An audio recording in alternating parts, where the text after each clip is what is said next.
हा वॉर्डरोब आहे, 4 शटर्स केलेत ओपनेबल, हे ओपनेबल शटर्स आहेत. त्यानंतर हे जे तुम्हाला दिसत आहे हे पण आम्ही विनाईल प्रिंट केलंय, लॅमिनेट वरतीच आम्ही हे विनाईल प्रिंट केलंय. आणि खाली 4 ड्रॉवर आहेत, याच्यामध्ये बुक्स वगैरे ठेवू शकतात किड्सचे. आणि ह्या बेडची साईज एक 5 बाय 6.5 घेतली आम्ही, थोडा छोटा केलाय बेड नॉर्मल बेडपेक्षा. आणि इथे बे विंडो दिली आहे आणि ह्याला आम्ही लॅमिनेट मध्ये फिनिश केलंय. याच बेडरूम मध्ये तुम्ही बघितलं तर वॉर्डरोब आहे, वॉर्डरोबच्या बाजूला स्टडी टेबल आहे, स्टडी टेबलच्या इथे बाजूला आम्ही किड्सला आवडेल असा एक वॉलपेपर आम्ही इथे पेस्ट केलाय. त्यानंतर इथे बरीच जागा राहिली आहे कारण बेड आम्ही टच केलाय पूर्ण विंडोला.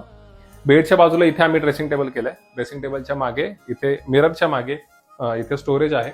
या साईडला थोडे शेल्फ घेतलेत कारण इथे खटकी आली होती. ही बेडरूम 10 बाय 10ची आहे, तर 10 बाय 10च्याच रूम मध्ये तुम्ही पण अशा प्रकारे प्लॅटफॉर्म बेड करू शकता, एक 4 फुटाचा स्टडी टेबल करू शकता आणि एक 5 फुटाचा तुम्ही 5-5.5 फुटाचा जेवढा बेड आहे तेवढाच साईजचा तुम्ही वॉर्डरोब करू शकता. आणि अशा प्रकारे तुम्ही तुमची किड्स बेडरूम जी आहे ती डिझाईन करू शकता.